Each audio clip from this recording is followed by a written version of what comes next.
우리 하나님의 말씀은 요한복음 7장 37절에서 39절까지 말씀 3절만 오늘 함께 요한복음 다시 시작하면서 보도록 하겠습니다. 명절 끝날 곧 큰 날에 예수께서 서서 외쳐 이르시되 누구든지 목마르거든 내게로 와서 마시라. 나를 믿는 자는 성경의 이름과 같이 그 배에서의 생수의 강이 흘러나오리라 하시니 이는 그를 믿는 자들이 받을 성령을 가리켜 말씀하신 것이라. 예수께서 아직 영광을 받지 않으셨으므로 성령이 아직 그들에게 계시지 아니하시더라. 아멘. 오늘 이 본문 말씀 가지고 제목은 와서 내게로 와서 마시라, 그 말씀 Come and Drink라는 그런 제목을 가지고 잠깐 말씀을 나누도록 하겠습니다. 몇 분이나 기억하실런지 모르겠지만 2013년도 1월 달에 사실 요한복음을 시작을 했었습니다. 해서 이렇게 보니까는 저도 이렇게 돌아가 보니까 몇 절까지 했나 봤더니 요한복음 7장 36절까지 진도가 나가고 2013년 12월 달이 되어서 끝냈고 이제 한 1년 8개월 만에 다시 7장 오늘 37절로 돌아가서 앞으로 계속해서 수요일마다 요한복음을 함께 공부하려고 합니다. 수요일이니까는 조금은 설교라기보다는 이렇게 같이 좀 묵상하면서 얘기 나누고 그렇게 공부를 할 계획을 가지고 있습니다. 아마도 여러분들이 그러한 생각을 종종 가지라 생각합니다. 왜 마태, 마가, 누가, 요한 4복음서가 필요할까? 전부 예수님에 관한 이야기입니다. 근데 왜 이 4권의 복음서가 필요로 할까? 사실 그 분량도 적지 않습니다. 여러분, 신약 전체에 구약이 39권이고 신약이 27권인데 이제 다 알고 계시리라 생각하는데, 신약 27권이 다 합치면 몇 장 되는지 혹시 아시는 분 계시는지 모르겠어요. 한번 말씀을 드렸던 것 같은데, 신약 27권을 다 합치면, 장수를 합치면 260장이 됩니다. 260장 가운데서 사복음서가 마태복음이 28장까지 있고, 마가복음이 가장 짧지요.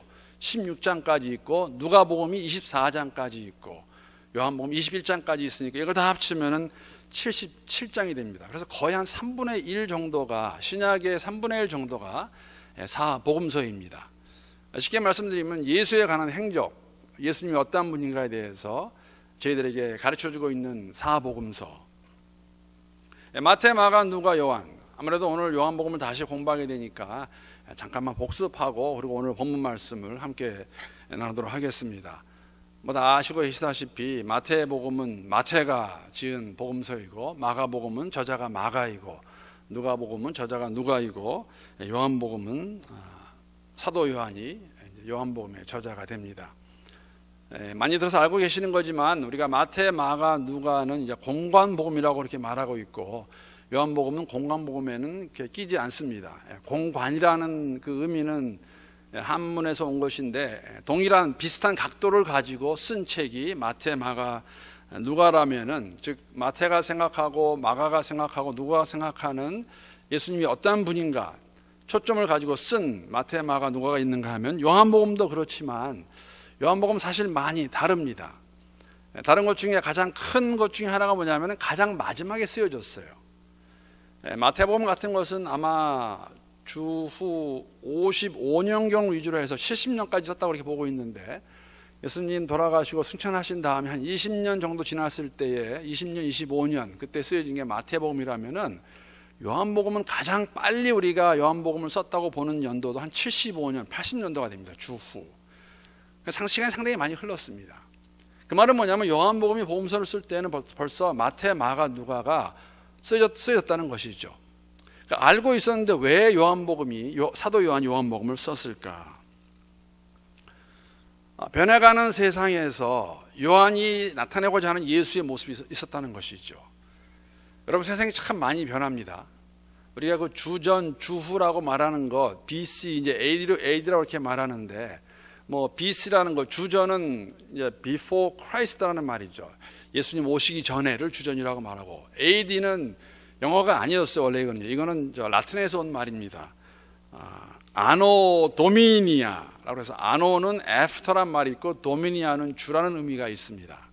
그래서 in the year of the Lord, 예수님 오신 그걸 기점으로 해서 BC, AD, 주후, 주전, 주후를 하는데, 여러분 요새 얼마나 세상이 많이 변해가고 우리가 말하는 이제 기독교와 예수에 대해서 세상이 분리하기 원하는지, 우리로부터 멀어지기 원하는지 요새는 그 BC, AD를 잘 안 씁니다.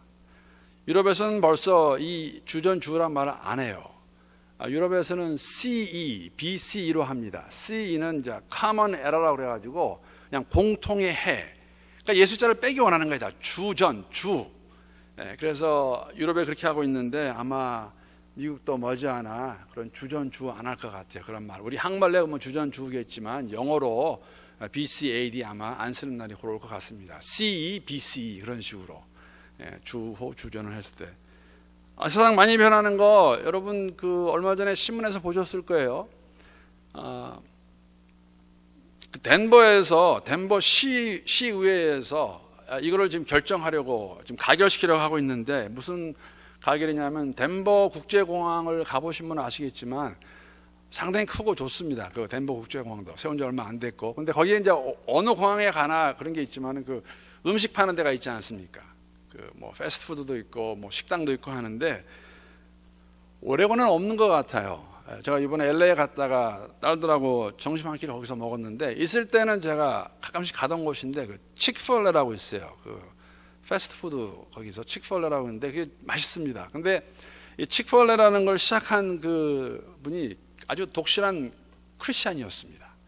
처음부터 이분이 이걸 시작하면서 거기 돌아가셨는데, 여러분 그 패스트푸드에서 주일날 문을 안 여는 데가 있는 거 아세요? 이 집은 문을 안 열어요. 주일날 문을 닫습니다. 그러니까는 뭐 공공연히 우리는 예수 믿는 사람들이 경영하는 기업이고, 우리는 또 예수를 믿기 때문에 주일날 문을 안 연다.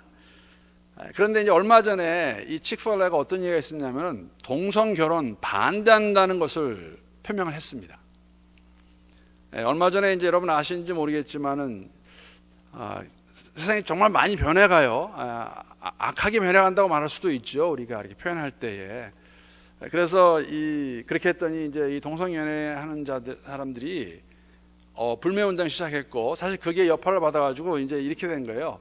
덴버 시의회에서 어떻게 했냐면은 동성연애를 반대하는 이 패스트푸드 이 체인 덴버 공항에서 쫓아내자. 그래서 리스 해주지 말자. 그래가지고 지금 굉장히 좀 시끄럽습니다. 제가 세상이 정말 많이 변화가는 거 또 한 가지, 제가 알고 있는 어떤 목사님인데 북가주에서 목회하시는데 페이스북에다 그런 글을 올렸더라고요. 기도해 달라고. 왜 올렸냐면은 그런 글이었었어요.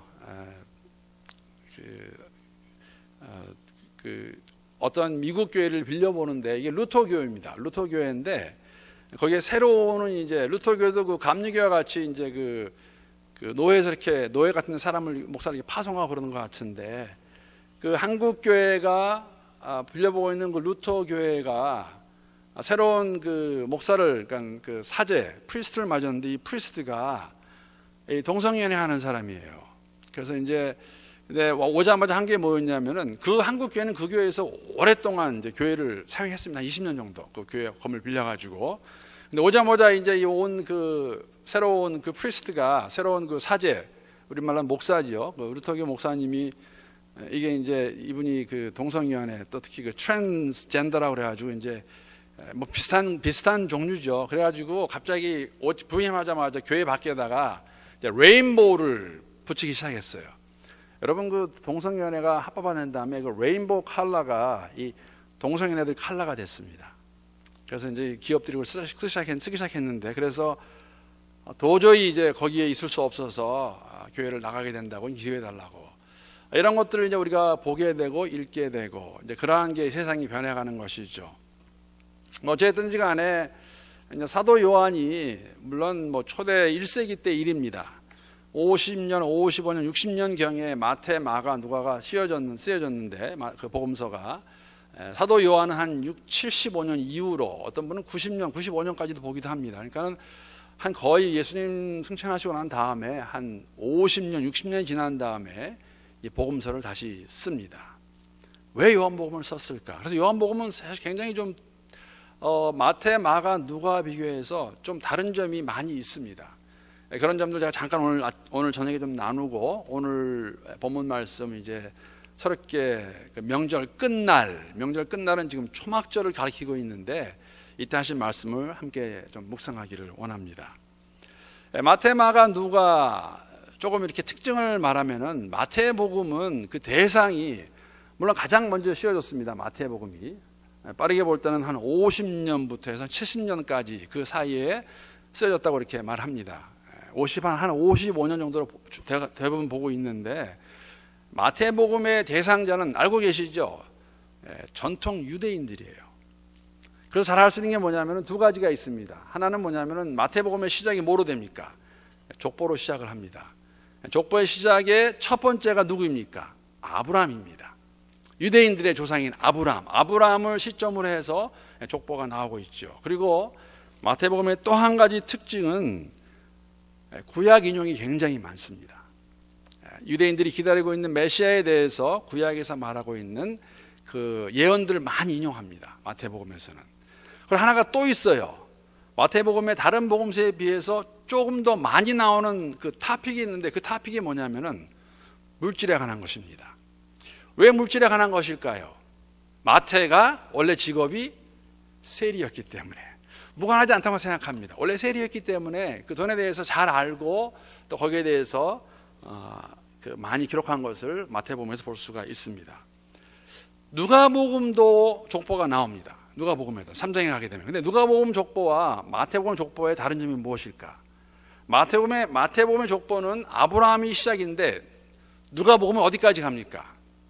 아담까지 가서 하나님까지 갑니다. 그 족보의 시작이. 그렇죠? 하나님께서 창조하신 것을 나오게 되는데, 그 이유는 누가는 우리가 알고 있다시피 사도행전을 기록한 그 동일한 인물 누가입니다. 이방인이었고 헬라인이었던, 그리고 의사였던, 또 문학적 소질일 그 책을 보게 되면, 누가복음이나 사도행전 보게 되면 문학적인 그러한 소질도 있는 것을 볼 수가 있고, 누가복음에만 있는 이방인이었기 때문에 누가복음에만 있는 아주 특별한 비유가 세 가지가 있습니다. 기억나실 거예요. 제가 이걸 좀 타치했었어요. 한 2년 전에. 다른 복음서에 없고 누가복음에만 있는 비유 세 개. 15장에 가게 되면은 뭐가 있습니까? 잃어버린 양, 잃어버린 동전, 잃어버린 아들, 두 아들의 이야기가 나와 있습니다. 이방인으로서 그 모든 사람을 찾으시는, 돌아오기 원하시는 하나님의 아버지의 마음을 잘 묘사하고 있죠. 근데 여러분, 그 탕자도 있고 탕형도 있어요. 탕자의 형. 두 사람 다 잃어버린 사람입니다. 집을 나간 둘째 아들만 잃어버린 자가 아니라 아버지와 함께 있었지만, 유대인을 말하고 있는 거죠. 아버지와 함께 있었지만은 그 누리는 복을 알지 못하고 있었던 그 형도 탕자입니다. 그 15장의 내용은 다른 복음서에는 없습니다. 누가복음에만 있습니다.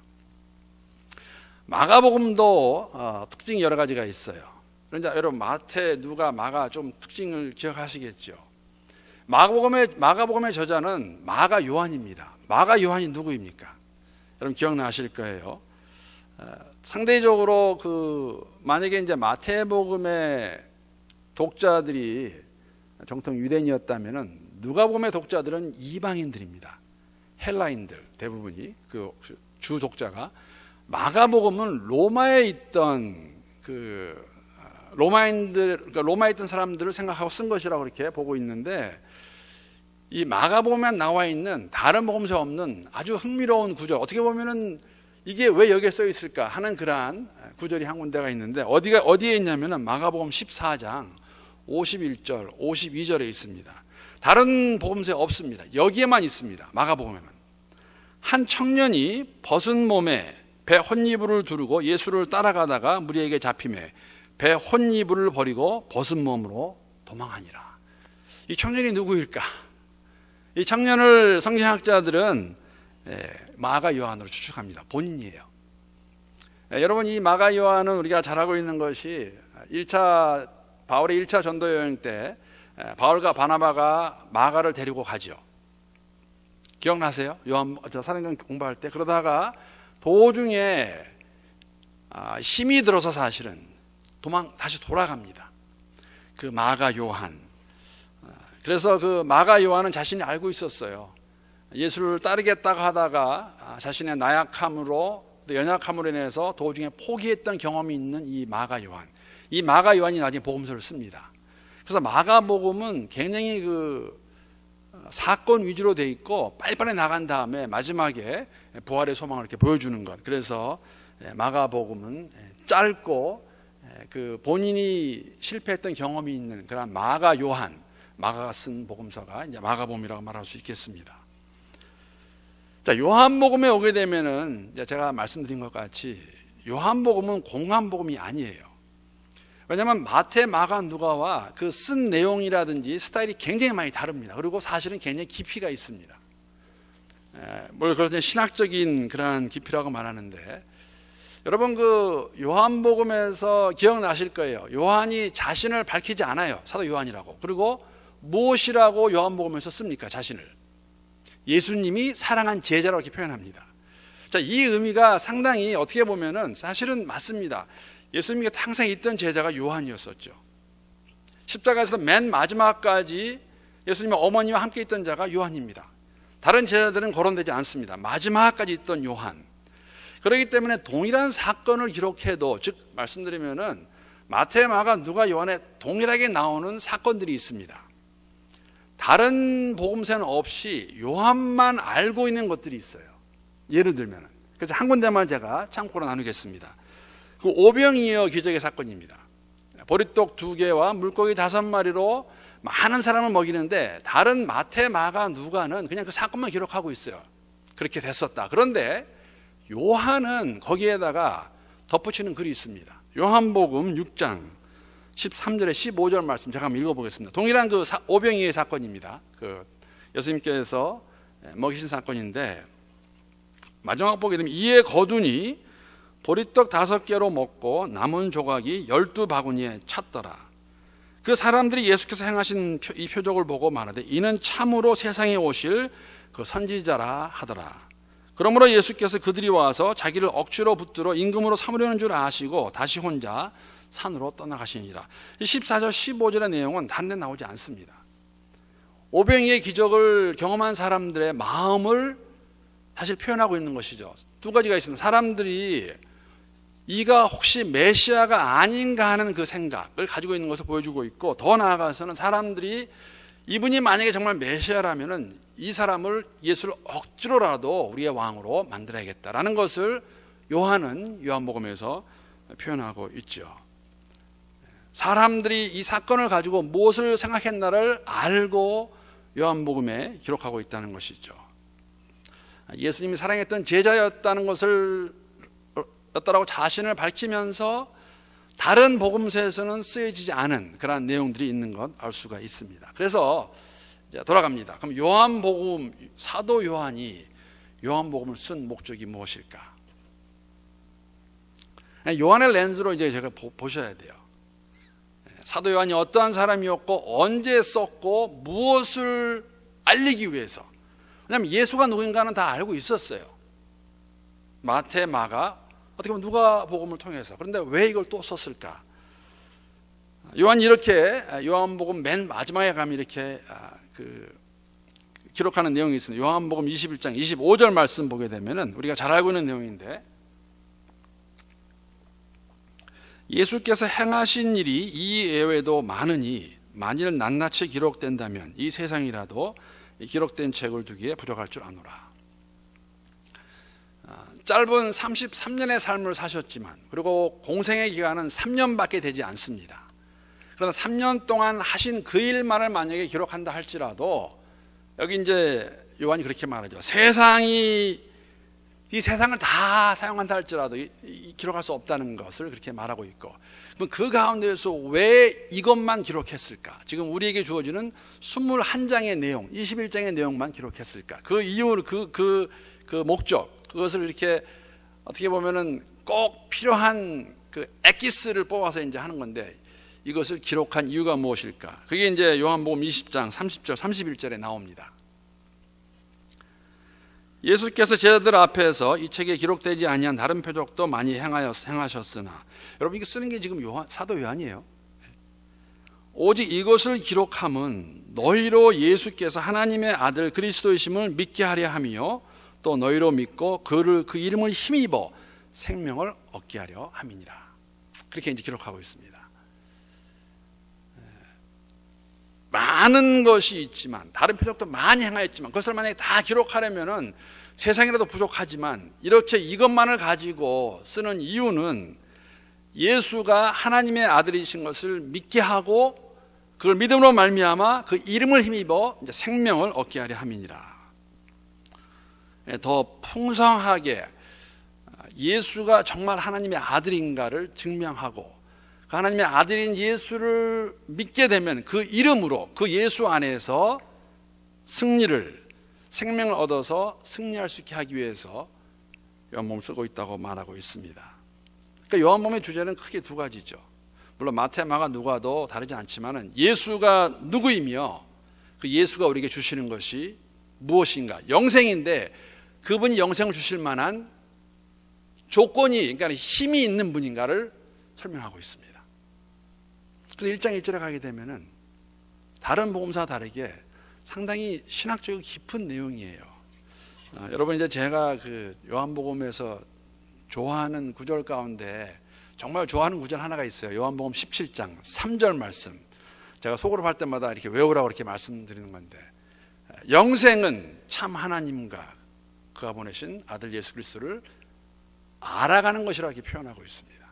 그러니까 영생이라는 것은, 여러분 영생이라는 것은, 이터널 라이프라는 것은 물론 우리가 예수 천당 불신 지옥 맞는 말입니다. 예수를 믿으면 우리가 하늘나라에 가는 것이고 하나님과 함께 있을 것이고, 예수를 믿지 아니하면 하나님이 계시지 아니하는 영원한 이터널 댐네이션의 지옥에 있을 것입니다. 지옥에.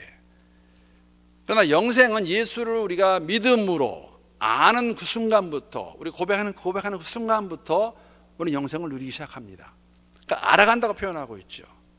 자, 이 예수가 영생을 주실 만한 그러한 분인가, 그러한 힘이 있는 분인가, 그러한 능력이 있는 분인가 라고 처음부터 사도 요한은 1장 1절에 그것을 선포합니다.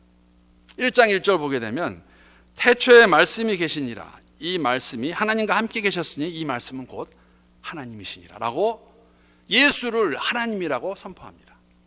1장 1절이에요. 이 굉장히 이제 처음부터 사도 요한이 원하는 건 뭐냐면은 예수 그리스도, 메시아로 오신 예수 그리스도는 하나님의 아들이시다. 태초에 함께 계셨다. 누구와?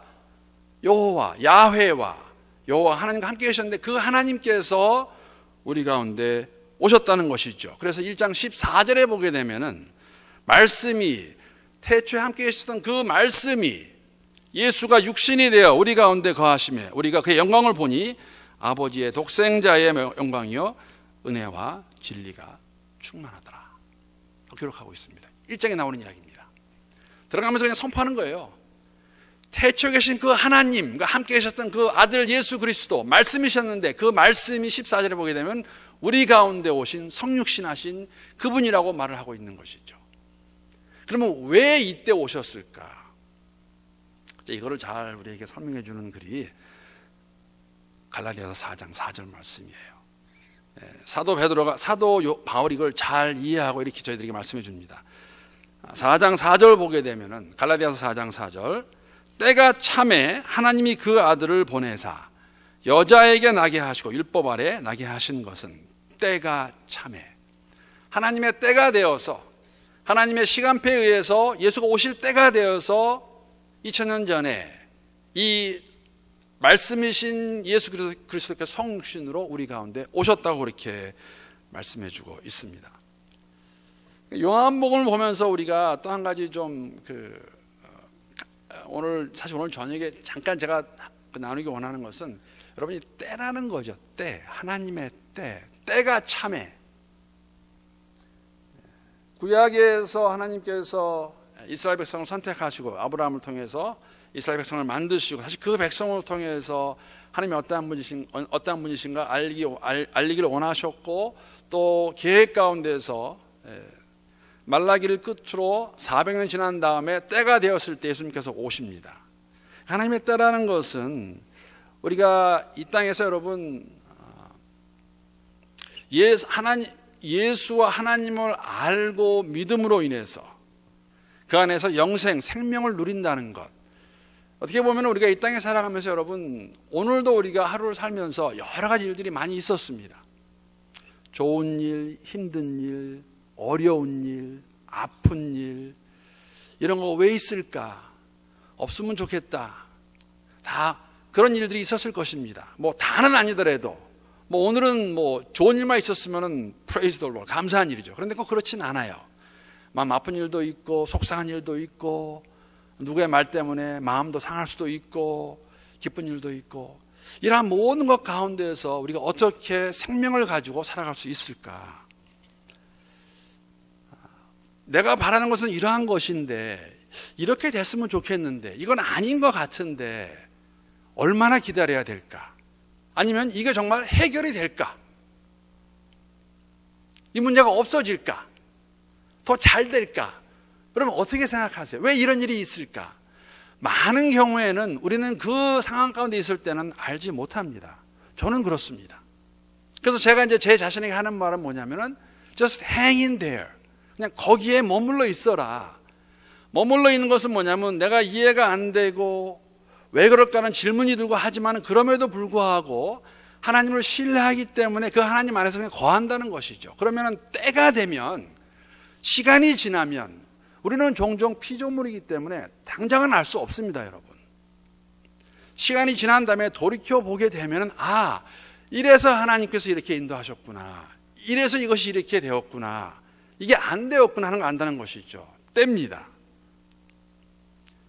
예수가 오신 것은 그렇게 말할 수 있어요. 왜 그전에 안 오셨을까? 왜 한 100년 전에 오지 않으셨을까? 아니에요. 하나님의 시간표에 따라서 때가 참에 예수님이 오셨습니다. 성육신으로 하나님의 때.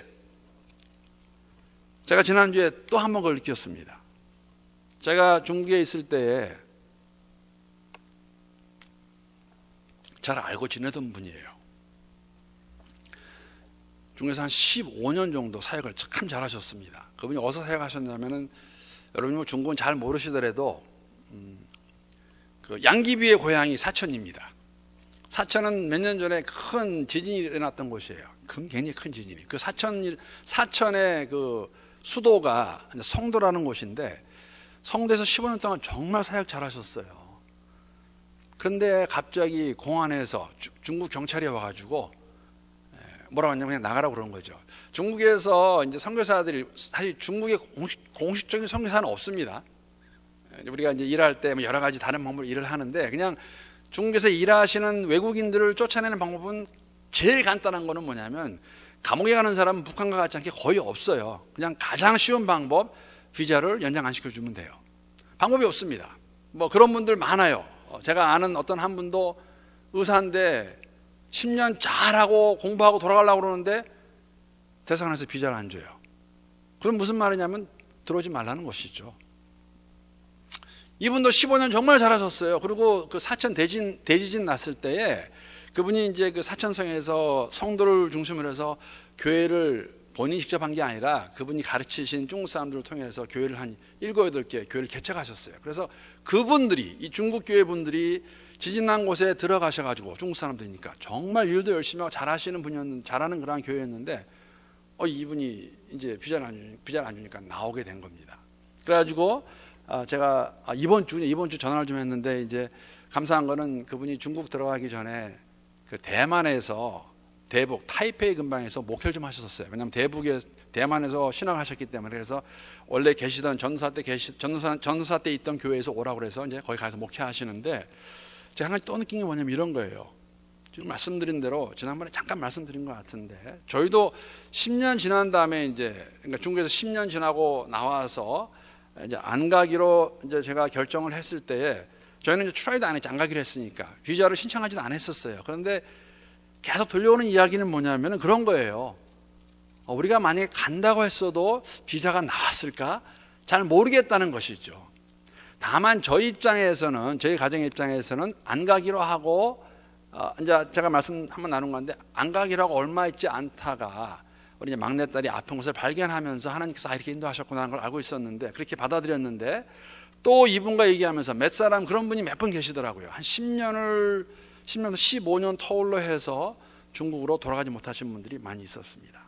이제 하나님의 때라는 것이죠. 예수님께서 때가 돼서 오셨고 33년을 사시고 십자가에 돌아가시고 부활하셔서 승천하십니다. 그런데 여러분, 오늘 이 7장에 보게 되면은 이 때와 관계된, 사실 오늘 이 초막절 마지막, 초막절 끝날에 이렇게 나오는데, 이게 참 재미있는 내용입니다. 왜냐하면 7장을 잘 보시면요, 어떤 얘기가 나오냐면은 예수님께서, 이게 초막절 얘기가 나오는데, 그 형 동생들이 와서 같이 예루살렘에 가자고 그럽니다. 근데 예수님이 안 가시겠다고 그랬어요. 제가 요한복음 7장 8절 한번 예수님 뭐라고 말씀하셨나 읽어보겠습니다. 동생들이 가자고 그랬을 때 예수님이 하시는 말씀이에요. 너희는 명절에 올라가라. 내 때가 아직 차지 못하였으니 나는 이 명절에 아직 올라가지 아니하노라 라고 말씀했습니다. 분명히 동생들이 와서 가자고 그랬는데 예수님이 뭐라고 하냐면 내 때가 차지 아니하였으므로 나는 가지 않겠다고 하셨는데, 사실은 예루살렘에 오셨어요. 이제 거짓말을 한 것인가, 이게 안 간다고 혼자 가신 것인가? 이게 이제 우리가 이거를 풀이해야 되죠. 이 때라는 것은 예수님의 죽을 때를 말하고 있습니다. 때가 되셔서 이 땅에 오셨습니다. 때가 참에 하나님께서 아들을 보내셨습니다. 이 땅에 오신 것이죠. 그래서 때가 차면, 때가 되면 예수님께서 돌아가실 것입니다. 근데 아직 때가 차지 않았어요. 왜냐하면은 여러분, 이게 초막절입니다. 예수님이 언제 돌아가십니까? 예수님이 6월절에 돌아가세요. 6월절에 하나님의 어린 양으로 돌아가셔야 되는데 초막절에 가셔가지고 잡혀 죽으시면 안 돼요. 그러니까 사적으로 가지 않으시겠다는 것이죠. 그래서 아직은 죽음의 때가 이르지 않았기 때문에 내가 너를 같이 함께 움직이면 사람들이 다 보고, 지금 7장을 잘 보시면 알겠지만 사람들은 예수를 잡아 죽이기 원합니다. 유대인들은. 7장에 보게 되면, 이제 오늘 본문 말씀은 뭐냐면 예수님께서, 당신께서 생수의 강이라고, 리빙 워터라고 이렇게 말씀을 하세요. 그래서 나에게 와서 마시라고 말씀하십니다. 내게 와서 마셔라. 자, 이 초막절에 사람이 참 많았죠. 지금 예루살렘에 있는, 그리고 유대 지방과 갈릴리, 사마리아 이 지방에 있는 많은 사람들이 예수에 대해서 알고 있었습니다. 직접 들었던지, 직접 보았던지, 경험을 했던지, 아니면 누구의 소문을 듣고 예수가 누군지 알고 있었어요. 그런데 7장을 잘 보시게 되면 7장에서 이 무리가 세 무리로 나눠집니다. 예수님에 대해서 세 종류의, 그러니까 세 각도가 있었어요. 예수가 이런 분일 것이다. 첫째 그룹은 어떤 사람이었냐면 7장에 나옵니다. 첫째 그룹은 오늘 읽은 그 뒷분을 보게 되면은 예수에 대해서 오해한 사람들이 있었어요.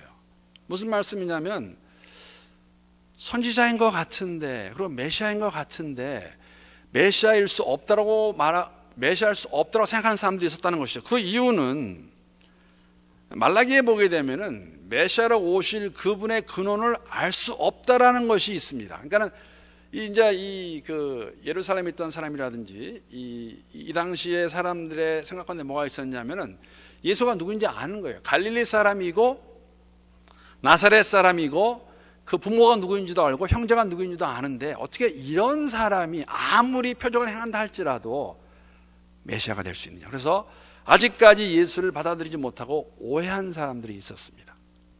아니다, 그럴 수 없다라는 그러한 생각이 있는 것이죠. 또 한 무리는 표적을 보고 믿은 사람들이 있었어요. 그리스도가 온다 할지라도 예수가 행한 것보다 많은 것을 하지 못할 것이라고 생각하는 사람들이 있었습니다. 그러니까 그들은 부인할 수 없는 팩트가 뭐냐면, 사실이 뭐냐면 예수라는 사람이 병든 자를 고치고 소경을 보게 하고 앉은 병인을 일어서게 하고 문둥병자를 낫게 하고 이런 걸 보면서 야, 이 사람이 굉장한 사람이다. 그런데 이 사람들은 표적을 보고 믿은 사람들이기 때문에 온전한 믿음을 소유한 자들이 아니었습니다. 마지막 부류는 어떤 부류가 있었냐면은 많은 사람들이 예수가 이런 것을 보고 다른 것을 보고 초조해진 사람들이 있었어요. 종교 지도자들입니다. 이들은 이제 더 이상 기다릴 수 없습니다. 이제는 이들이 하나가 되어서 의기투합해서 예수를 잡아 죽여야겠다. 이것을 예수님이 알고 계셨어요.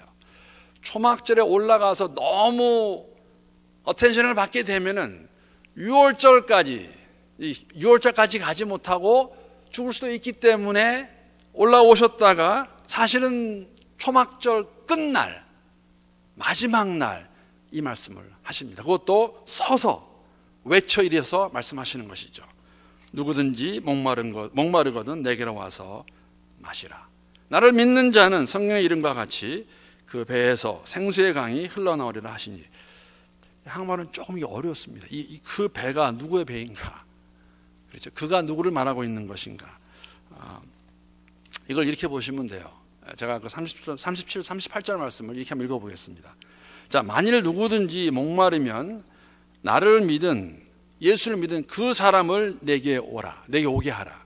그리고 마시게 하라. 생수를 마시게 하라는 것이죠. 나를 믿는 사람 오게 해서. 그러면 왜냐하면 성경에서 말했듯이 38절 말씀입니다. 그 예수의 배에서부터, 예수를 말하고 있는 거예요. 예수의 배에서부터 생명수의 강물이 흐를 것이기 때문이라는 것입니다. 나를 믿는 사람 와서, 즉 나를 마시게 되면 영생을 얻으리라. 요한복음에서 여러분, 요한복음에서 예수와 하나님 아버지가 성령의 근원이십니다. 사람이 아니에요. 그러니까 예수를 마셔야, 예수가 주는 그 말씀을 듣고 그것을 믿어야 이제 생수양을 먹는다고 그렇게 말할 수가 있겠죠. 그럼 39절에 보게 되면 성령이 임할 것이라고 말하고 있어요. 그러니까 이 본문을 보게 되면은 생수의 강은 성령을 얘기합니다. 생수는 예수님이십니다. 그러니까는 여기서 우리가, 여러분 요한복음에서 예수님이 계속 쓰는 말씀이 있으세요. 아버지와 내가 뭐라고? 하나이다. 나를 마시는 자는, 내 생수를 마시는 자는 성령이 있을 것이다. 그래서 우리가 삼위일체 하나님을 볼 수가 있고, 영생은 삼위일체 하나님의 작품이십니다. 성부, 성자, 성령이 함께 일하셔서 우리에게 주시는 것이 영생이고, 예수를 통해 영생을 얻을 수 있는 것은 예수가 태초에 아버지와 함께 계셨던 말씀이시고, 그 말씀이 우리 가운데 성육신으로 예수가 되셨기 때문에 예수를 통해서 일이 가능한 것이죠. 말씀 마치겠습니다. 초막절 명절은 일주일 동안 초막에서 지내는 그러한 의식을 말하고 있습니다. 광야 생활을 기억하면서 초막에서 지내는데, 이때 같이 했던 그 의식이 뭐가 있었냐면, 실로암에 가서 물을 길어다가 성전 제단 서편에 있는 거기다 이렇게 붓는 의식이 있었습니다. 이스라엘이 출애굽한 이후에 하나님께서 보호하셔서 광야 생활 40년 동안 천막에서 지냈지만은 하나님께서 만나와 메추라기와 또 물은 반석에서 나게 하셨습니다. 그걸 기억하면서 실로암에 가서 물을 퍼다가 성전 서편에 있는 것을 부는 의식이 있었습니다. 예수님이 그 초막절을 사용하셔서 마지막 날에 헌파하시는 것이죠. I am the living water. 내가 그 물을 준, 너희 조상들에게 물을 준 그 반석이라고 말씀하시는 겁니다. 내가 주는 물을 마시면, 나를 믿으면 영생이 있겠다는 것을 말해주시는 것이죠. 예수님이 새 성전이시고 생수의 근원이심을 그들에게 선포하시는 것입니다. 이제 금방 돌아가실 것입니다. 십자가에서 하나님의 아들로 오신 그 예수, 나를 믿는 자, 내가 주는 생수를 마시는 자는 광야에서, 네가 초막절을 좀 하고, 초막절의 의미가 무엇이냐, 너희들을 출애굽시켜서 인도하신 그 하나님께서 광야 가운데서 반석을 통해서 물을 주시지 않으셨느냐, 그 반석이 내고 내가 주는 그 물을 마시게 되면 영생이 있을 것이다. 여러분과 저는 오늘도 조금 전에 말씀드린 것 같이 광야 같은 세상에서 살아가고 있습니다. 나름대로의 만족을 추구하며 살아갑니다. 우리 가운데 누가 행복을 좋아하지 않는 사람이 누가 있겠습니까? 이 땅에 다 잘 되기를 원합니다. 그것이 건강이 되었던, 물질의 축복이 되었던, 관계의 축복이 되었던, 자녀가 잘 되는 것이 되었던 다 잘 되기를 원합니다. 저도 잘 되기를 원합니다. 모든 사람과 화목하게 지내고 내가 일을 할 때마다 사업을 할 때마다 사업이 잘 되고 운동 열심히 하고 음식을 골라 먹으면 건강하고 그렇게 되기를 원합니다. 그런데 우리의 실질적인 삶은 그렇지 않습니다. 아무리 내가 조심하고 휴식을 하고 좋은 걸 골라 먹어도 아픕니다. 내가 아무리 조심하고 신경을 써도 관계가 깨어집니다. 힘듭니다. 어렵습니다. 여러분 어디서 만족을 구하시겠습니까?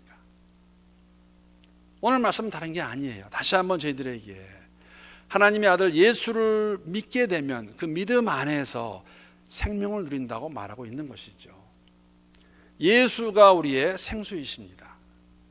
사랑하는 성도 여러분, 우리의 믿음이 그런 믿음이 되면 좋겠습니다.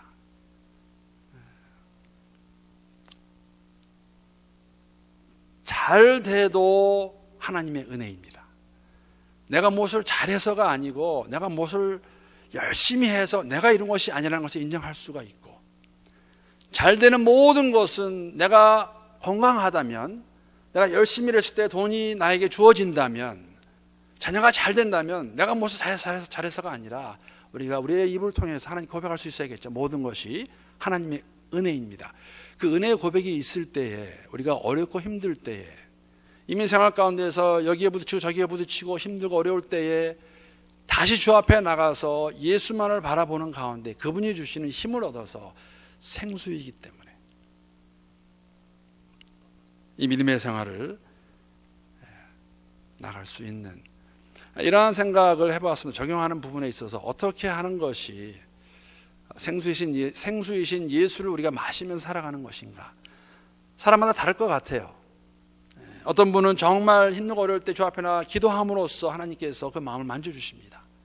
주 앞에서 부르짖고 울고 땡깡도 부리고 어렵다고 고백도 하고 그럴 때 하나님께서 찾아가셔서 우리 한번 만져주시기도 하시고, 어떤 분은 찬양을 통해서 힘들 때 찬양 막 하시면서 힘 얻는 분들 계세요. 들으면서. 어떤 분들은 휴식을 통해서 깊게 묵상하는 것이죠. 기도 꼭 소리내서 안 하셔도 돼요.